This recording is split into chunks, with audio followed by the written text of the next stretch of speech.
Hi, good evening.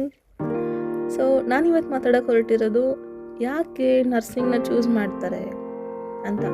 So ನಾವಿಲ್ಲಿ nursing ಬಗ್ಗೆ ಮಾತಾಡಬೇಕಾದ್ರೆ set of people ಬಗ್ಗೆ ಮಾತಾಡಬೇಕಾಗುತ್ತೆ, ಕ್ಯಾಟಗರೀಸ್ ಬಗ್ಗೆ ಮಾತಾಡಬೇಕಾಗುತ್ತೆ.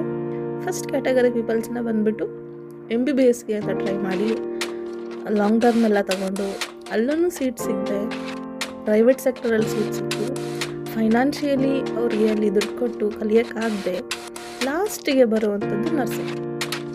ಇದು ಫಸ್ಟ್ ಕ್ಯಾಟಗರಿ. ಸೆಕೆಂಡ್ ಕ್ಯಾಟಗರಿ ಪೀಪಲ್ಸ್ನ ಬಂದರೆ ನರ್ಸಿಂಗ್ ಅಂದರೆ ಹಾಗಿರುತ್ತೆ, ಹೀಗಿರುತ್ತೆ, ಆರಾಮಾಗಿ ಕೆಲಸ, ನಮಗೂ ಜಾಸ್ತಿ ರೆಸ್ಪೆಕ್ಟ್ ಸಿಗುತ್ತೆ, ನಾವು ಡಾಕ್ಟರ್ಸ್ಗಿಂತ ಏನು ಕಡಿಮೆ ಇಲ್ಲ ಅಂತ ಎಕ್ಸ್ಪೆಕ್ಟೇಷನ್ಸ್ನ ಜಾಸ್ತಿ ಇಟ್ಕೊಂಡು ಬರೋವಂಥದ್ದು second set of ಪೀಪಲ್ದು.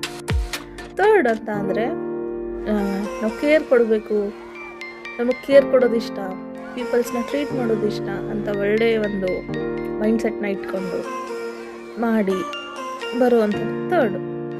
Last category ಬಂದು ಜಾಬ್ ಅಪರ್ಚುನಿಟೀಸ್ ಎಲ್ಲ ಜಾಸ್ತಿ ಸಿಗುತ್ತೆ. ಈ ಕಡೆ ಟೀಚಿಂಗಿಗೂ ಹೋಗ್ಬೋದು, ಈ ಕಡೆ ಔಟ್ ಆಫ್ ಕಂಟ್ರಿನೂ ವರ್ಕ್ ಮಾಡ್ಬೋದು, ಸ್ಯಾಲ್ರಿ ಒಳಗಿರುತ್ತೆ, ಬೇಗ ಸೆಟಲ್ ಆಗ್ಬೋದು. PHC ಆಗಿರ್ಬೋದು, CHC ಆಗಿರ್ಬೋದು, ಸ್ಟೇಟ್ ಆಗಿರ್ಬೋದು, ಸೆಂಟ್ರಲ್, ಎಲ್ಲ ಕಡೆ ಹೋದ್ರೂ ಜಾಬ್ ಅಪರ್ಚುನಿಟೀಸ್ ನಮಗೆ ಚೆನ್ನಾಗಿ ಸಿಗುತ್ತೆ. ಆರ್ಮಿ ಸ್ಕೂಲಿಂಗ್ ಆಗಿರ್ಬೋದು, ರೈಲ್ವೆ, ಎಲ್ಲದರಲ್ಲೂ ನರ್ಸಿಂಗ್ನ ತಗೊಳ್ತಾರೆ. ಅದನ್ನೆಲ್ಲ ನೋಡಿ ಜಾಬ್ಗೋಸ್ಕರನೇ ಪರ್ಟಿಕ್ಯುಲರಾಗಿ ಬಂದಿರೋ ಕ್ಯಾಟಗರಿ ಒಂದಷ್ಟು. ಸೊ ಇಲ್ಲಿಗೆ ಬಂದಮೇಲೆ ಗೊತ್ತಾಗುತ್ತೆ ವಾಟ್ ಈಸ್ ರಿಯಲ್ ನರ್ಸಿಂಗ್ ಅಂತ ಹೇಳ್ಬಿಟ್ಟು. ಯಾಕಂದರೆ ಹೊರಗಡೆಯಿಂದ ನಾವು ನೋಡೋದಕ್ಕಿಂತನೂ ಇಲ್ಲಿ ಒಳಗಡೆ ಬಂದು ನಾವು ಅನುಭವಿಸೋದಕ್ಕಿಂತನೂ ತುಂಬ ವ್ಯತ್ಯಾಸ ಇರುತ್ತೆ. ಮೇಯ್ನಾಗಿ ರೆಸ್ಪೆಕ್ಟ್ ಅನ್ನೋದಿಲ್ಲ, ಕಡಿಮೆ ಇರುತ್ತೆ. ಡಾಕ್ಟರ್ಸ್ನ ಟ್ರೀಟ್ ಮಾಡೋ ವೇನೇ ಬೇರೆ ಇರುತ್ತೆ, ನರ್ಸಸ್ನ ಟ್ರೀಟ್ ಮಾಡೋ ವೇ ತುಂಬಾ ವ್ಯತ್ಯಾಸ ಇರುತ್ತೆ.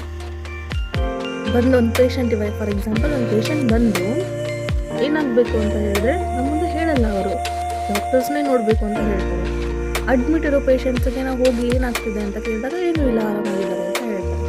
ಅದೇ ಡಾಕ್ಟ್ರ್ ಬಂದ ತಕ್ಷಣ ತಲೆನೋವು, ಅದಾಗ್ತಿದೆ, ಇದಾಗ್ತಿದೆ.